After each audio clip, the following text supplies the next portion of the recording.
तीसरा रेफरेंस आता है तो वो उन जज साहिबान को लेकर अपने साथ बैठा लेती है कोर्ट में कि ये मेरा जवाब है तुम लोगों के लिए। जब अदालत साइडें लेना शुरू हो जाए या बज़ाहिर ऐसा लगे कि वो साइड ले रही है, फिर लोगों के पास इंसाफ के लिए कोई दरवाजा नहीं रहता खटखटाने को। चीफ जस्टिस के ऊपर कल से बहुत प्रेशर पड़ेगा। कल अदालतें खुलेंगी जब बार एसोसिएशन फंक्शनल होंगी, so they will stand up and they will demand that chief justice should resign. Peshawar या केपी को क्यों नहीं परसूव कर रहे? Why is that not on the radar? क्या पाकिस्तान का कानून जो है और आइन जो है सिर्फ पंजाब के ऊपर लागू होना है? माशाल्लाह जब भी पाकिस्तान में लगा है वो फिर किसी न किसी की मर्जी से ही लगा है।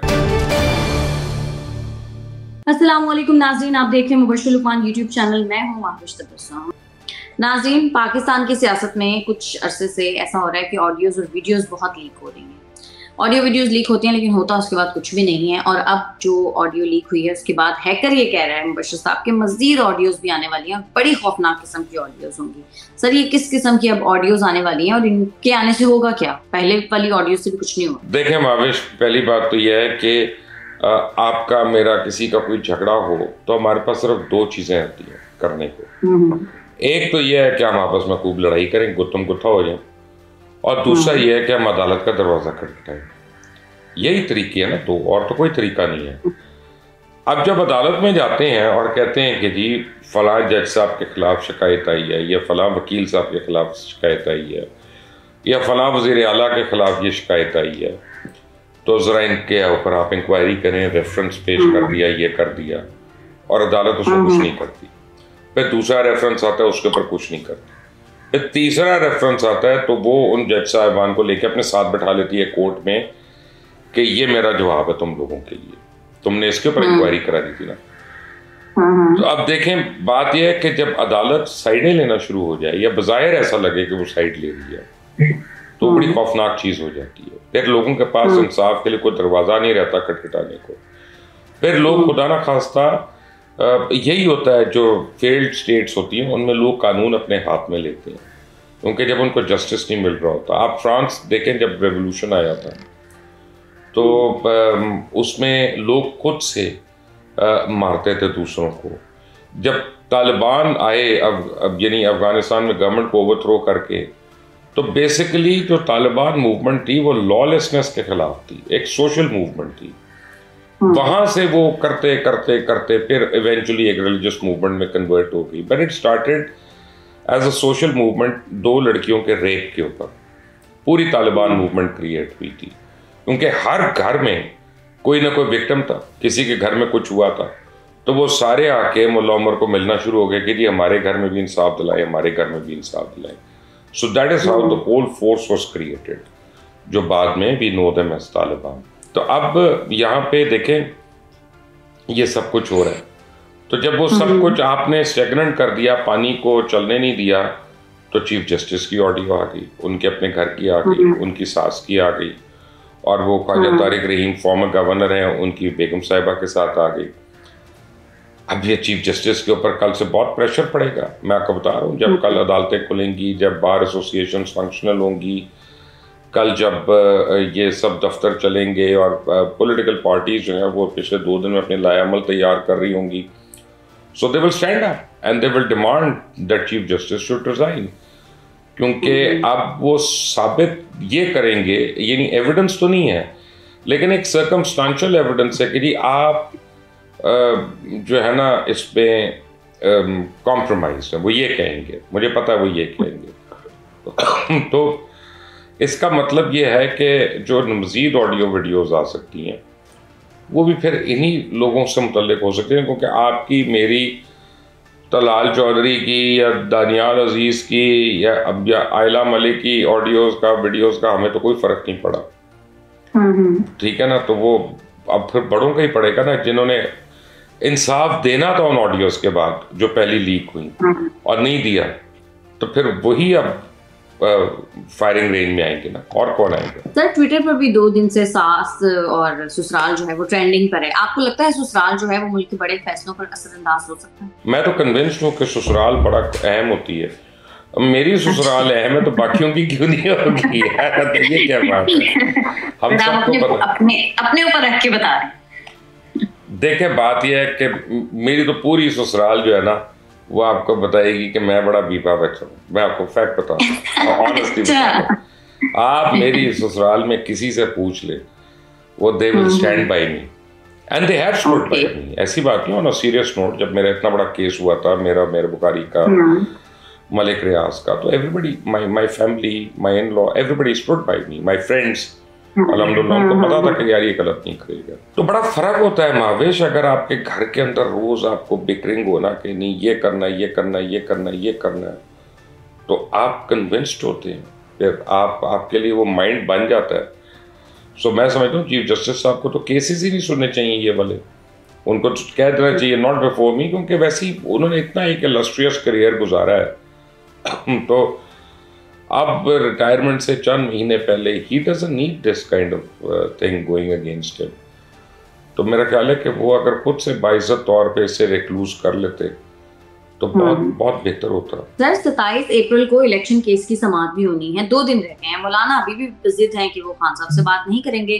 क्या लगता है आपको, किस तरफ ये इलेक्शन के मामला जाएंगे? देखिए, बिलावल भुट्टो जरदारी और मौलाना की जो प्रेस कॉन्फ्रेंस है ना, वो बड़ी क्लियर है। वो कहते हैं कि जी ये हथौड़ा कोर्ट बन गई है।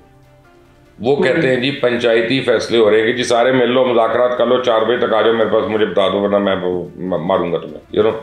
तो वो कह रहे हैं इस तरह से मुज़ाकरात नहीं होते, इस तरह से आप बड़दपड़ में नहीं होते।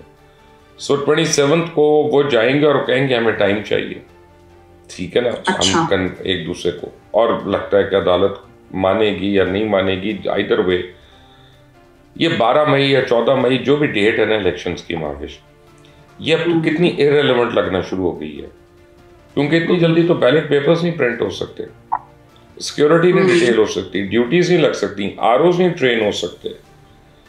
तो आरटीएस सिस्टम जो है वो पता नहीं बना हुआ कि नहीं बना हुआ कि वो तो शायद हो जाए, एम्प्लॉय हो जाए। तो बाकी सारे काम इलेक्शंस के तो अब अगले 11 दिन में तो नहीं हो सकते ना, 10-12 दिन में। सो ये तो नहीं होते। अब कोई और डेट होगी, जब चीफ जस्टिस दोबारा कह देंगे कि अच्छा अगली नियरेस्ट डेट बता दो मुझे, तो 90 डेज वाला तो हिस्सा ही खत्म हो गया ना। वो तो पहले भी चीफ जस्टिस ने जो डेट दी थी वो 105 दिन के बाद थी, 90 दिन के बाद तो नहीं थी। तो सिराजुल हक साहब ने भी ये कहा था अगर 105 दिन के बाद हो सकता है तो फिर 125 दिन के बाद भी हो सकता है, फिर 225 दिन के बाद भी हो सकता है। क्योंकि 90 दिन की तो कदगन आपने खुद हटा दी। और मुझे जो अभी तक हैरानी हो रही है ना महावेश, वो है कि चीफ जस्टिस इसको परसू कर रहे इतना, पेशावर या केपी को क्यों नहीं परसू कर रहे? Why is that not on the radar? वहां पे क्यों 90 डेज का इतलाक नहीं हो रहा? वहां पे क्यों कॉन्स्टिट्यूशन को इम्प्लीमेंट करने के लिए कोई जल्दी नहीं है, कोई अर्जेंसी नहीं है, कोई विल पावर नहीं नजर आ रही? क्या पाकिस्तान का कानून जो है और आइन जो है सिर्फ पंजाब के ऊपर लागू होना है कि पूरे पाकिस्तान पे हो रहा है? So excuse me, I am seriously surprised on that. बिल्कुल। सर शाहिद खाकान अब्बासी साहब ने खदशा जाहिर किया है कि बहरान इस कदर बढ़ चुका है कि किसी भी वक्त मार्शल लॉ आ सकता है। सर आपके पास है ऐसी कोई मुखबरी? देखिए महावेश, मार्शल लॉ तो नहीं लग सकता, बहुत मुश्किल है। ये लग भी सकता है, लेकिन सवाल ये पैदा होता है कि ऐसी जो चीज़ है ये इलेक्शन से पहले होनी है कि इलेक्शन के बाद होनी है। आपको मैं 2 सिनारियोज देता हूँ। एक सिनारियो ये है कि 12 तारीख को या 14 तारीख को जो भी चीफ जस्टिस ने कही इलेक्शंस हो गए और जो भी जीतेगी वो तो बड़ी खुशी मनाएगी, और जो पार्टियां हारेंगी वो उसके रिजल्ट्स को एक्सेप्ट नहीं करती और वो सड़कों पे आ जाती हैं और वो काम ही नहीं होने देती, गवर्नमेंट नहीं बनने देती, कुछ नहीं होने देती। तो उससे क्या होगा? बेसिकली मुल्क की भागदौड़ तो पहले रुकी हुई है, काम ही कोई नहीं हो रहा, तो बिल्कुल ही आप जैम हो जाएंगे। और लोग अभी फाके कर रहे हैं तो उस वक्त तो आप समझे दस्तों गिरबां हो जाएंगे। तब आपने ये फैसला करना है कि यार हमने इलेक्शन से पहले कोई एक्शन लेना है या इलेक्शन के बाद एक्शन लेना है। एक तो ये हो गया। दूसरी बात है मार्शल लॉ लगाने के जो ख्वाहिशमंद लोग हैं ना, इवन वो जो ऑडियो लीक हुई है उसमें भी एक खातून कह रही है मार्शल लॉ क्यों नहीं लाता, मार्शल लॉ क्यों नहीं लाता। तो मैं उनको जवाब दे दूँ मेरी मार्शल लॉ इसलिए ही नहीं ला रहा कि कल ਨੂੰ यूनाइटेड नेशंस ਵਿੱਚ ਰੈਜ਼ੋਲੂਸ਼ਨ ਹੋ ਗਈ ਤੇ ਆਪਣਾ ਤੁਹਾਡੇ ਉੱਤੇ ਜਿਹੜੀ इकोनॉमिक सैंक्शंस लगनियां ने ਇੱਥੇ अच्छे रहोगे ਤੁਸੀਂ लोग। चलो आपके तो पैसे बाहर होंगे, आपके पास तो माशाल्लाह बड़ा पैसा है, लेकिन बाकी लोग क्या करेंगे? वो कहाँ से खाएं पिएंगे और वो कहाँ जाएंगे? तो जब तक अगर कोई वर्ल्ड पावर जो है वो आपको सपोर्ट ना कर रही हो उस मार्शल लॉ को, मार्शल लॉ जस्टिफाई नहीं हो सकता, ये याद रखिए। ये मैं आपको समझाने के लिए एक बात कर, और आजकल सिर्फ चाइना वीटो तो कर सकता है, लेकिन वो आपके लिए काफी नहीं है, क्योंकि अमेरिका और यूरोपियन यूनियन अगर आप पे सैंक्शंस लगा देती है तो आपका तो ट्रेड ही उनके साथ है। तो मार्शल लॉ जब भी पाकिस्तान में लगा है वो भी किसी न किसी की मर्जी से ही लगा है, और अगर अभी उनके मुझे कोई रीजन में इंटरेस्ट नजर नहीं आ रहा तो वो मुझे नहीं पता कि अभी उनको कौन सा ऐसा डिसीजन चाहिए जिसके लिए वो सपोर्ट कर दें। तो I don't see martial law coming है, कहने का मतलब ये मुझे जरा मुश्किल लग रहा है। सर, ज़मान पार्क में पाकिस्तान तहरीक इंसाफ के जो कारकुनान हैं वो अपने ही लीडर के खिलाफ टिकट्स ना मिलने पर एहतजाज कर रहे हैं। क्या लगता है सर आपको इस एहतजाज की वजह से पीटीआई की सियासत को कोई नुकसान पहुंच सकता है? अभी तो पार्टी शुरू हुई है माविश, अभी तो पार्टी होनी है, नहीं हमारी पार्टी चल रही है। अभी तो वो ये सारे करेंगे, उन्होंने ऑलरेडी दूसरों से राब्ते करने शुरू कर दिए हैं, और जब उनको रिव्यू होगा और दोबारा से कुछ लोग कैंसिल होंगे तो फिर आप देखें वो किस तरह से भिड़ का चत्ता बनेगा और वो किस तरह से फटेंगे। और अभी तो तहरीक इंसाफ के लिए बड़ा आसान था, हर एक को ट्रैक करना एक पॉपुलर वेव में। अब वो सारे आ गए, अब एक एक हल्के से 10-10 लोग आ गए। आपको कोई अपोजिशन तो नजर नहीं आ रही, लेकिन आपने अपने अंदर अपोजिशन क्रिएट कर ली। कल एक चौथा ग्रुप बन गया तहरीक इंसाफ आज़ाद कश्मीर में, क्योंकि वहाँ पे बंदरबाट हुई, वहाँ पे लड़ाइयाँ हो गई सारों में।